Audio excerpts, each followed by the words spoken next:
प्रधानमंत्री नरेंद्र मोदी और उनका स्वागत डमरू ध्वन से, घंट ध्वन से, निनाद से और अनहद नाद से। सही कहा आपने। तक का जो सफर है प्रधानमंत्री का वो पूरा हुआ और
कवियो दिव्याधि महारथो जायतान् धेनुर्बोधा नड न संभवाय मयो भवाय मयो भवाय संभवाय संभवाय मयो भवाय शंकराय शंकराय मयो भवाय संभवाय संभवाय मयो भवाय शंकराय संभवायेति संभवाय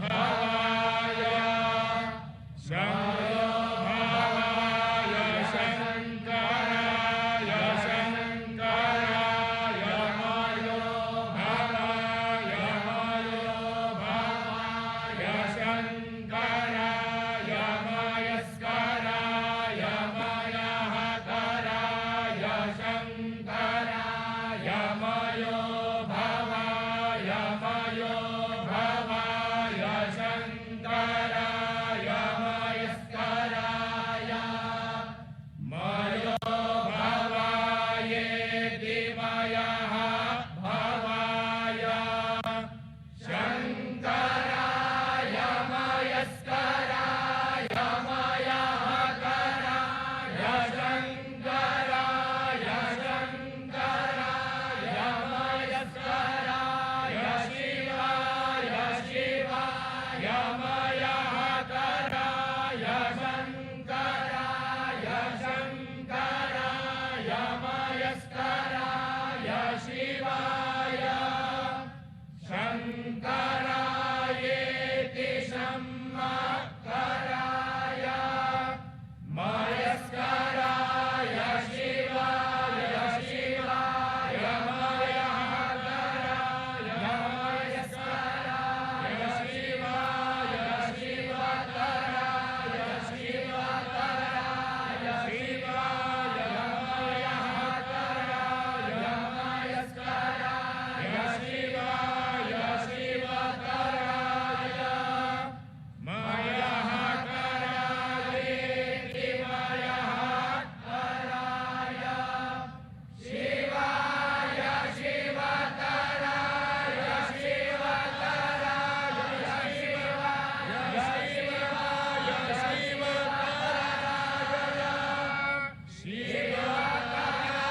शिवतरायेति शिवतराय।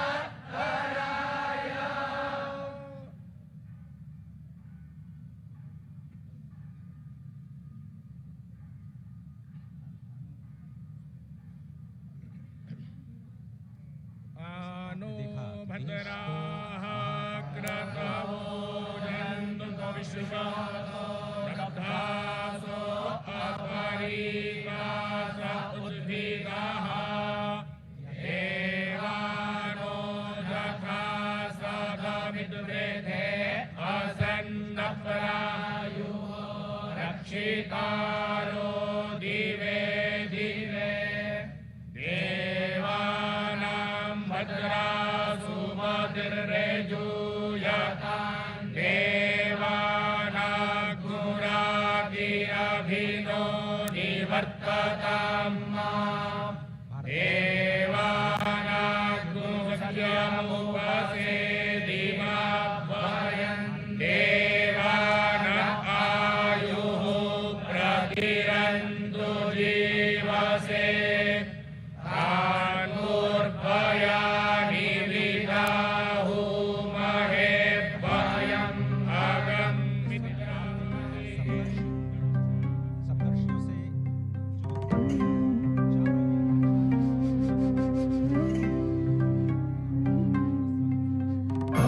अवन्तिकायां निहितावतारं मुक्तिप्रदानाय च सज्जनानाम् अकालमृत्योः परिरक्षणार्थं वन्दे महाकालमहासुरेशम् अवन्तिकायां विहितावतारं मुक्तिप्रदानाय च सज्जनानाम् अकालमृत्योः परिरक्षणार्थं वन्दे महाकालमहासुरेशम् भोले भोले भोले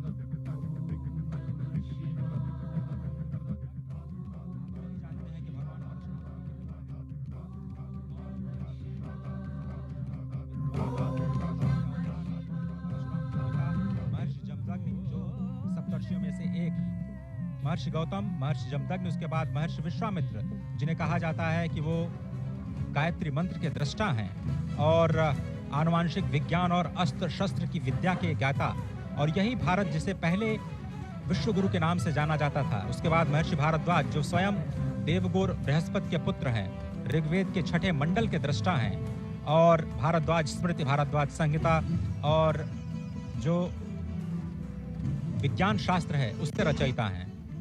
साथ ही महर्षि अत्रि, जो कि ब्रह्मदेव के नेत्र से उत्पन्न है, ऋग्वेद के 5वें मंडल के दृष्टा और वनवासी श्री राम के मार्गदर्शक। और अत्रि, इस वक्त आप जो तस्वीरें देख रहे हैं, ये महाकाल पथ की तस्वीरें, जिसमें इस वक्त मंडपम जिसे कहा जाता है, और ये बहुत ही अत्यंत मनोहारी दृश्य त्रिपुर वध का।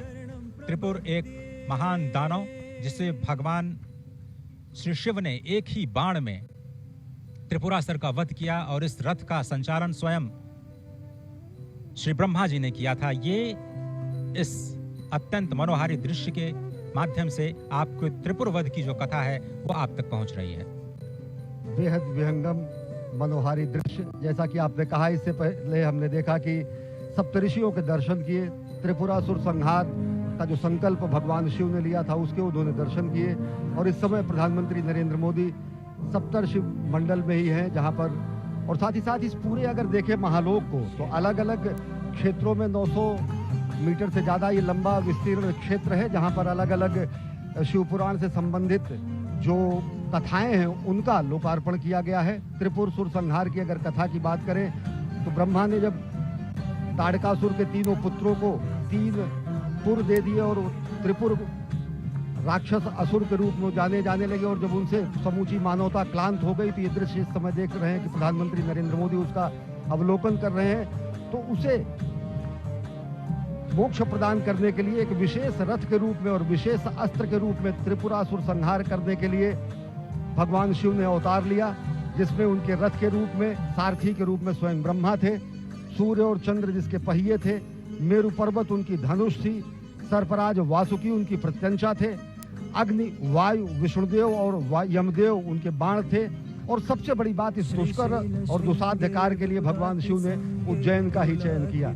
इस समय प्रधानमंत्री नरेंद्र मोदी महाकाल के लोक का वो दृश्य देख रहे हैं और इस समय पहुंचे हैं नवग्रह में। नवग्रह में प्रधानमंत्री नरेंद्र मोदी इस समय देख रहे हैं। भारतीय अगर गणना परंपरा, पंचांग परंपरा की अगर बात करें तो भारत में 9 ग्रह माने गए हैं। हमारी सनातन संस्कृति में ये 9 ग्रह हैं: सूर्य, चंद्र, मंगल, बुध, गुरु, शुक्र, शनि, राहु और केतु।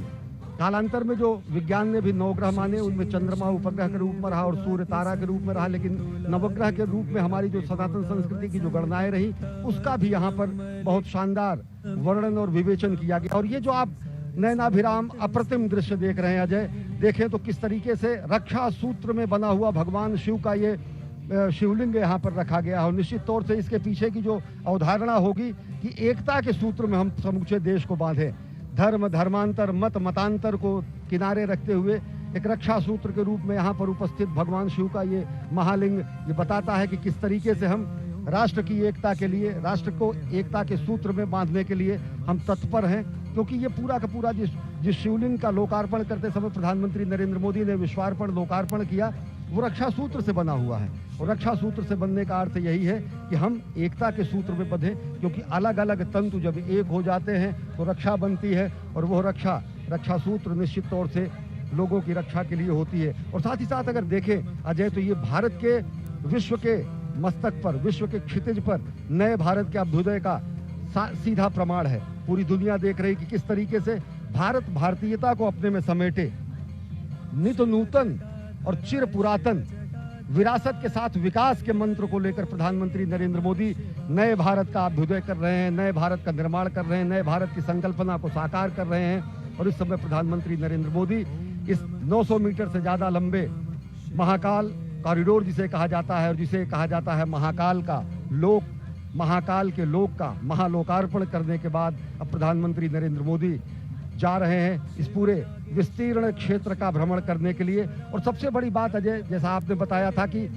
यहाँ की दरो दीवार पर शिवपुराण से संबंधित एक एक कथाओं का विधिवत चित्रण किया गया है। चाहे वो गंगा अवतरण का दृश्य हो, चाहे वो असुरों के वध का दृश्य हो, चाहे वो भगवान के अलग अलग अवतारों की रूप हो, चाहे वो संदीपनी और भगवान अस्थि का दान करने वाले दधीच के पुत्र को मोक्ष प्रदान करने का दृश्य हो। और जैसा कि अभी हम एक बार फिर देख रहे हैं, ताड़कासुर के वध के बाद त्रिपुरारी जब कहा गया भगवान शंकर को, त्रिपुरारी इधि त्रिपुर असुरों के वध करने के बाद कहा गया, और उसका बेहद विहंगम नयनाभिराम दृश्य यहाँ पर स्थापित किया गया है।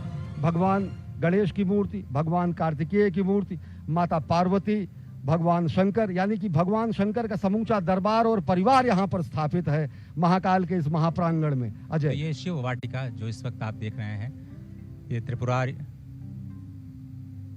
हनन का दृश्य बार बार आपकी स्क्रीन पर। इस वक्त प्रधानमंत्री मोदी अब जो त्रिवेणी मंडपम है उसकी ओर, जो आप दृश्य देख रहे हैं वो त्रिवेणी मंडपम का दृश्य है। और इस वक्त प्रधानमंत्री मोदी का जो काफिला ई कार्ड के जरिए अब महाकालेश्वर पथ की ओर धीरे धीरे बढ़ता हुआ, तो महाकाल लोक का लोकार्पण अब किया जा चुका है। और अब धीरे धीरे जिसे महाकालेश्वर पथ कहा जाता है, जो अब इस प्रथम चरण में जो नंदी द्वार हैं वहां से शुरू होता है, और ये 900 मीटर से ज्यादा लंबा ये पूरा का पूरा महाकालेश्वर पथ, यहाँ से आपको भगवान शिव के जो अवतार है, भगवान शिव की जो लीलाएं हैं, भगवान शिव के नाम, भगवान शिव के गुण, उनकी कथाओं का मंचन करते हुए आपको चित्रवृत्तियां दिखाई देंगी, जो आपको एक अद्भुत दुनिया में ले जाती हैं। और तकनीक का भी बहुत ही जबरदस्त इस्तेमाल यहाँ पर किया गया है, जिसमें अगर आपको इन वृत्त चित्रों पर जो कथाएं जिसे आप नहीं समझ पा रहे हैं, आप बारकोड के स्कैन के जरिए आप वहां तक पहुंच सकते हैं, और वहां की जो कथाओं को आप आसानी से तकनीक के माध्यम से उसके बारे में जान सकते हैं, उनके बारे में पढ़ सकते हैं।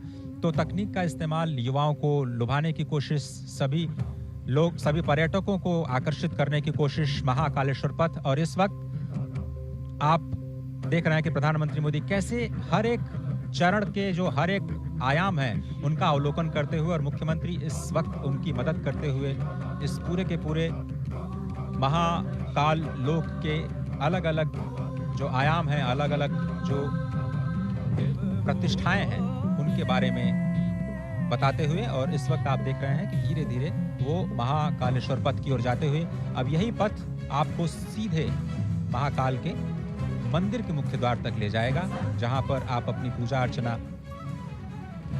अपने तरीके से संपन्न कर सकते हैं। और अगर आप समझें तो ये पूरे के पूरे पथ में जो सुविधाएं हैं पर्यटकों के लिए वो विकसित की गई हैं, और मकसद यही है कि स्मार्ट सिटी के तौर पर उज्जैन को एक विकास दिया जाए, और केवल स्मार्ट सिटी ही नहीं बल्कि सांस्कृतिक शहर के रूप में भी उज्जैन को जाना जाता है। और जिस तरह से सभ्यता, संस्कृति, विज्ञान और तकनीक का एक अद्भुत और अनोखा संगम आपको इस वक्त दिखाई दे रहा है महाकालेश्वर पथ पर, जहां पर पैदल चलने की भी व्यवस्था है और ई कार्ड से भी चलने की भी व्यवस्था है। जिस तरह से जिस पथ से प्रधानमंत्री इस वक्त जा रहे हैं, कल से जनता के लिए खोल दिया जाएगा, और आम जनता कल से ही इस पथ का प्रयोग करते हुए चाहे तो पैदल और चाहे तो ई कार्ड के माध्यम से भगवान श्री महाकालेश्वर के मुख्य मंदिर की ओर जाने के सफर पर निकल सकते हैं, और साथ ही जो शिवलोक के कथाएं हैं उनको अपने आप में समाहित करने की प्रक्रिया को भी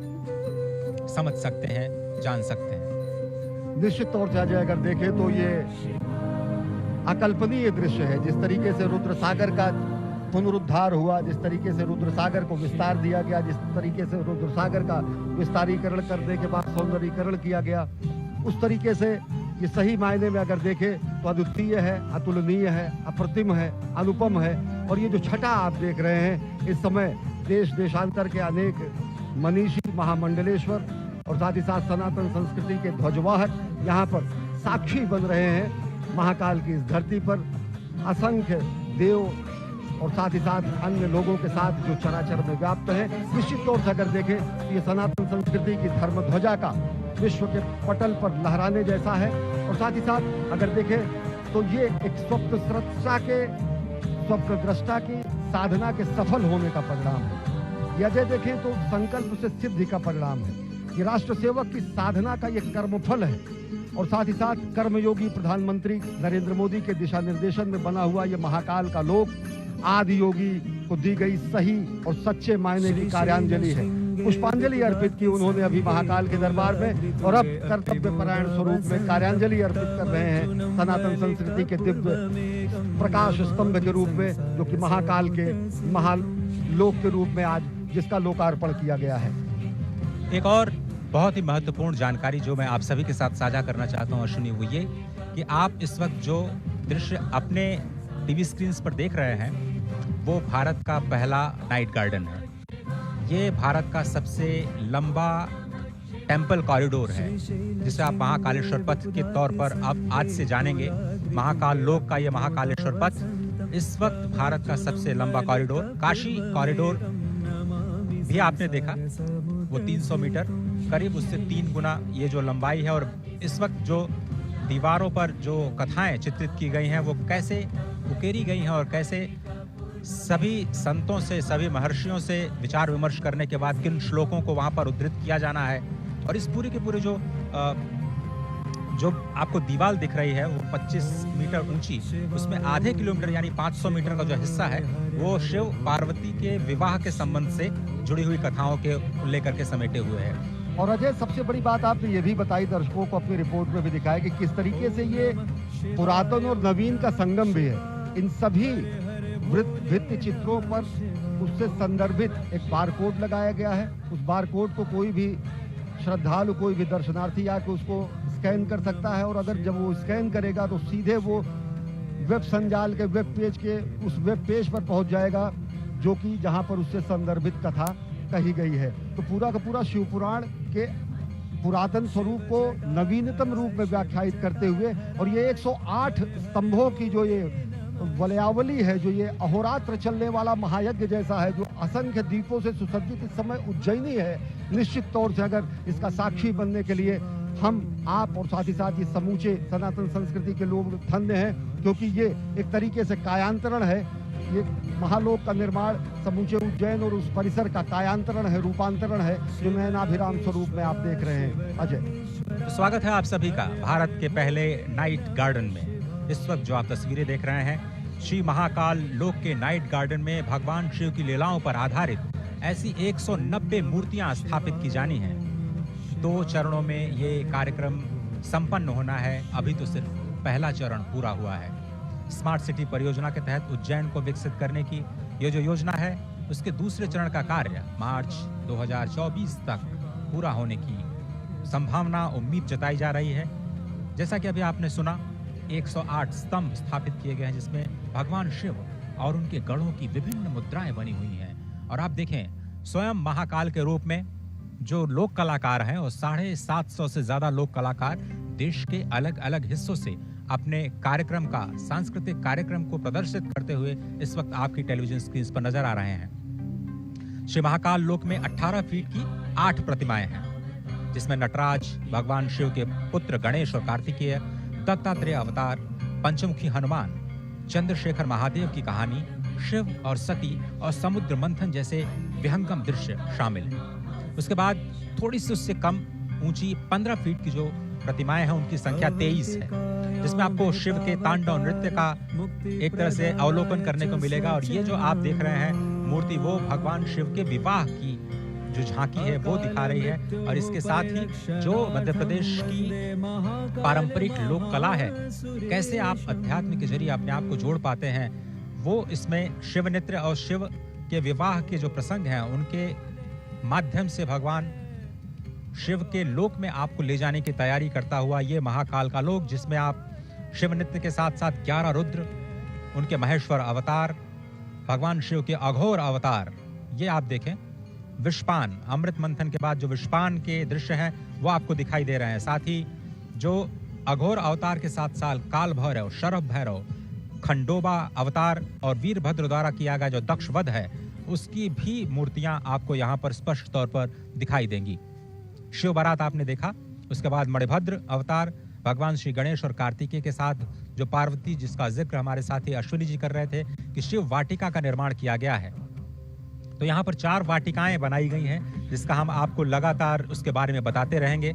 और इस महाकाल लोक में 11 फीट की 17 प्रतिमाएं स्थापित की गई हैं, जिसमें प्रवेश द्वार पर आपने देखा भगवान श्री गणेश, उसके बाद अर्धनारीश्वर, अष्ट भैरव, ऋषि भारद्वाज, वशिष्ठ, विश्वामित्र, गौतम, कश्यप, जमदग्नि, जो आपने सप्तर्षि के जो मूर्तियां देखी वो शामिल हैं। बहुत ही अद्भुत जो प्रतिमाओं का दर्शन, और उसके साथ साथ जो भगवान शिव की जो शिवत्व का दर्शन है, वो आप कैसे दृश्यों के माध्यम से अपने आप में समाहित करते हुए भगवान श्री महाकालेश्वर मंदिर की अपनी यात्रा को धीरे धीरे आगे बढ़ाते हुए और अत्याधुनिक सुविधाओं का आनंद लेते हुए कैसे आप अध्यात्म के सफर पर चल सकते हैं, और कल ही से इस योजना का या फिर कहें इस सुविधा का लाभ उठा सकते हैं, वो अब राष्ट्र को समर्पित हो चुका है।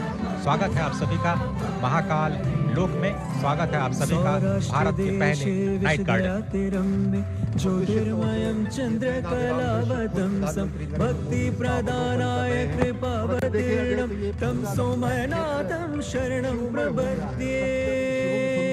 संकल्पना है, सही मायने में यहाँ पर इस समय धरती पर उतर आई है, और सब कुछ इस समय शिवोहम के स्वरूप में हो चुका है। न मे द्वेष रागो न मे द्वेष रागो न मे लोभ मोहो मदो नैव मे नैव मात्सर्य भावः न धर्मो न चार्थो न कामो न मोक्षः चिदानंद रूपः शिवोहम।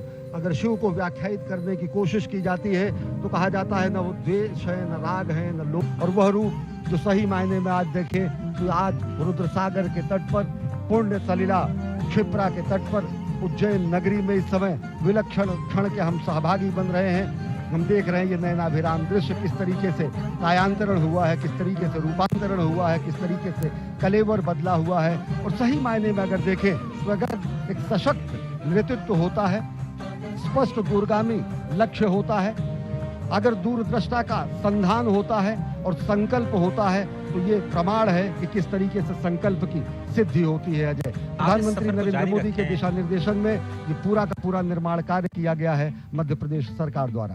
आप इस सफर को जारी रखें। सिर्फ मैं एक छोटी सी जानकारी आपके साथ और अपने दर्शकों के साथ साझा करना चाहता हूं। ये जो नाइट गार्डन आप देख रहे हैं, ये अद्भुत इसलिए है क्योंकि ये आत्मनिर्भरता की कहानी है। ऐसा इसलिए क्योंकि इस पूरे प्रांगण में सौर ऊर्जा से संचालित करीब 450 किलोवाट ऊर्जा का उत्पादन होता है जी। और इससे करीब जो 80% विद्युत का उत्पादन या जो उपभोग है, जो इस वक्त आप देख रहे हैं नाइट गार्डन में किया जा रहा है, वो यहीं के प्रांगण में जो सौर ऊर्जा स्थापित की गई है 450 करीब 450 किलोवाट के संयंत्र के द्वारा 80% जो हिस्सा है वहीं से आ रहा है। इसलिए मैं कह रहा हूं कि ये आत्मनिर्भरता की कहानी है और पूरे विश्व तक इस कहानी को ले जाना इसलिए जरूरी है क्योंकि भारत सक्षम है वो करने में जिसकी कल्पना आप कर सकते हैं, जिसके बारे में आप सोच सकते हैं। और आप देख और रहे ये हैं देख रहे हैं मलखम्ब। अजय, इसके बारे में बताएं, ये पूरा का पूरा कितना ये विलुप्त होती है हमारी विरासत थी और जिसको पुनर्जीवित करने का कार्य प्रधानमंत्री नरेंद्र मोदी ने किया। और ये बहुत ही अद्भुत, ये माधव न्यास संचालित जो मलखम्ब की पूरी प्रक्रिया है वो आप इस वक्त देख रहे हैं। और यही इसी संस्थान का जो छात्र हैं, छोटे छात्र हैं, वो राष्ट्रीय स्तर पर अपनी एक अलग पहचान भी बना चुके हैं। और यहाँ के कई जो छात्र हैं वो स्वर्ण पदक विजेता भी हैं राष्ट्रीय खेलों में, जो मलखम्ब से संबंधित जो प्रतियोगिताएं होती हैं। तो अजय, इसके बगल ही भारत माता का मंदिर है जहाँ पर मलखम्ब के बच्चों को शिक्षा दीक्षा दी जाती है। उसके बगल में ही आद्य द्वितीय गुरु संघ चालक को संबंधित और उनको लिए समर्पित माधव सेवाश्रम है। और साथ ही साथ ये जो विलक्षण हम देख रहे हैं कि ये जो हमारी कला थी, जो हमारा ये ज्ञान था, जो हमारा ये कर्तव्य था, जो हमारा व्यायाम था, जो कि कहीं लुप्त हो रहा था, उसको जो है पुष्पित पल्लवित संवर्धित और स्थापित करने का प्रयास प्रधानमंत्री नरेंद्र मोदी ने किया। और देख रहे हैं आप भारत माता का मंदिर, जो कि महाकालेश्वर भक्त निवास भी यहाँ पर है और महाकाल के प्रांगण से ही सटा हुआ ये भारत माता का मंदिर है। निश्चित तौर से अगर देखें तो 2 ही मंदिर हैं, या तो हरिद्वार में भारत माता का मंदिर है या फिर उज्जैन में भारत माता का मंदिर है। हम उस संस्कृति के हैं अजय, जो हम कहते हैं कि माता पृथ्वी पुत्रो अहम, माता पृथ्वी है और हम उसके पुत्र हैं। हम ऐसे उस सनातन संस्कृति के हैं जो हम कहते हैं कि हम अपनी जन्मभूमि को माँ के सदृश मानते हैं।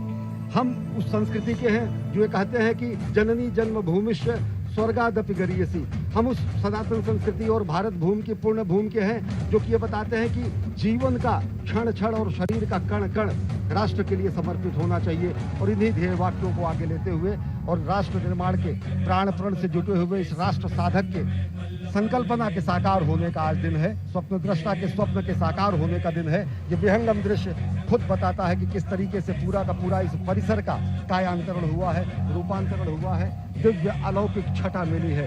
अजय, कुमुद सरोवर का दृश्य आप देख रहे हैं और जिस तरह से हमने पहले कहा कि यहाँ पर जितने भी विद्युत का उत्पादन किया जाता है वो पूरे के पूरे इसी प्रांगण में प्रयोग किया जाता है।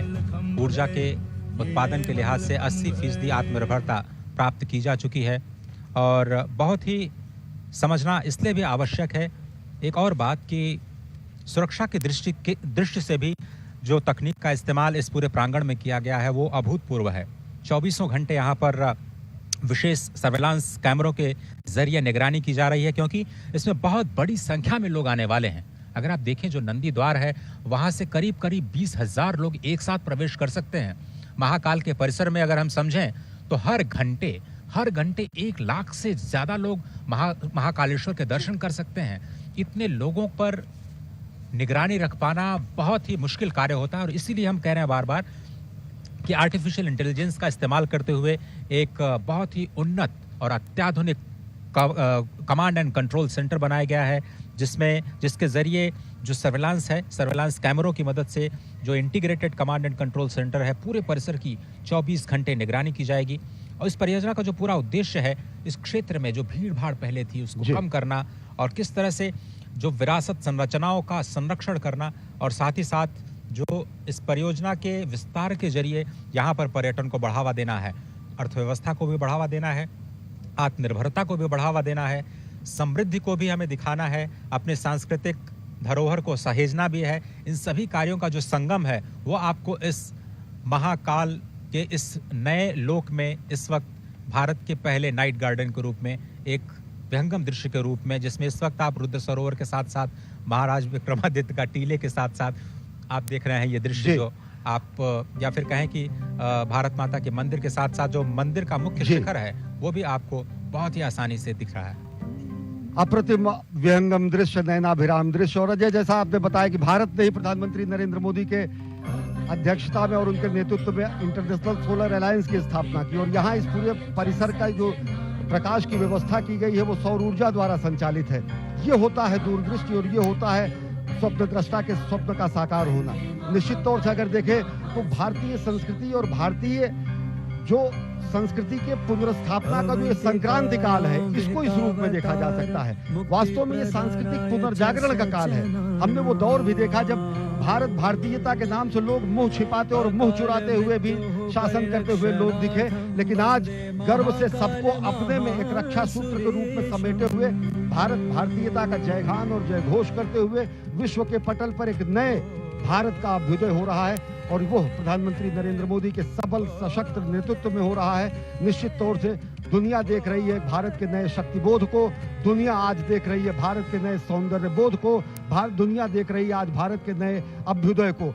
और निश्चित तौर से अगर देखें तो भारत भारतीयता को भारत भारतीयता को किसी धर्म विशेष के रूप में नहीं व्याख्यायित किया जा सकता है। भारत भारतीयता को किसी एक रूप में नहीं व्याख्यायित किया जा सकता है। स्पष्ट तरीके से कहा गया है, उत्तरे हिमालयश्च दक्षिणे, जो उत्तर में हिमालय है और साथ ही साथ दक्षिण में जो हमारी स्थिति है महासागर के दक्षिण में और हिमालय के उत्तर में जो समूची धरा है वो धरा भारत और भारतीयों की धरा है। ये महाघोष हमने ईसा पूर्व शताब्दियों पहले अपने पुराणों और वेदों में इसका उद्घोष किया। निश्चित तौर से अगर देखें तो आज नयनाभिराम छटा देखकर विश्व गदगद होगा। सनातन संस्कृति भारत भारतीयता आज आह्लादित होगी और निश्चित तौर से भारत के नए अभ्युदय का दिन है।